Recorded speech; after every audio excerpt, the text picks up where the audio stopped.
Hello everyone, and this is Edmond Mindaro's channel and here with another quick tutorial.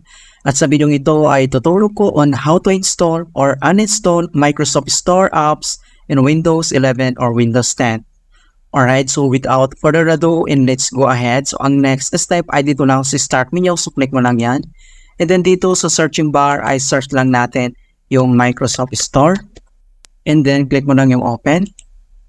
And then ang susunod ay kung paano tayo mag-install ng apps dito. So dito ay kailangan mo lang mag-select kung anong apps yung i-install mo. So maraming mga choices dito mga kaibigan, mga games, mga productive tools, ayan. Okay, so select natin itong Messenger. So click mo lang ito.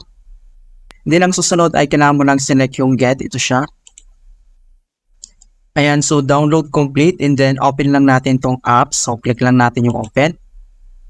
And then ito na siya mga kaibigan. So already installed itong apps na to. Alright, so kung paano ba natin mag-uninstall naman ng Microsoft Store app. So dito lang sa start menu.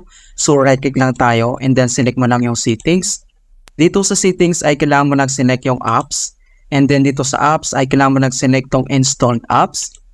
And then dito sa installed apps ay kailangan mo na mag-select dito kung ano yung apps na gusto mo i-uninstall.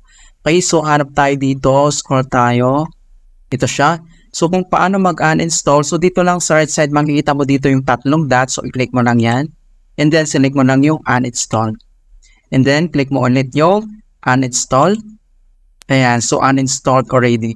Okay, so ganun lang po kasimple mga kaibigan kung paano tayo mag-install or uninstall ng Microsoft Store apps sa Windows 11 or Windows 10. Alright, so please don't forget to like this video and subscribe to my channel for more helpful tutorials and tips. And if you have any questions or suggestions, please leave them in the comment down below.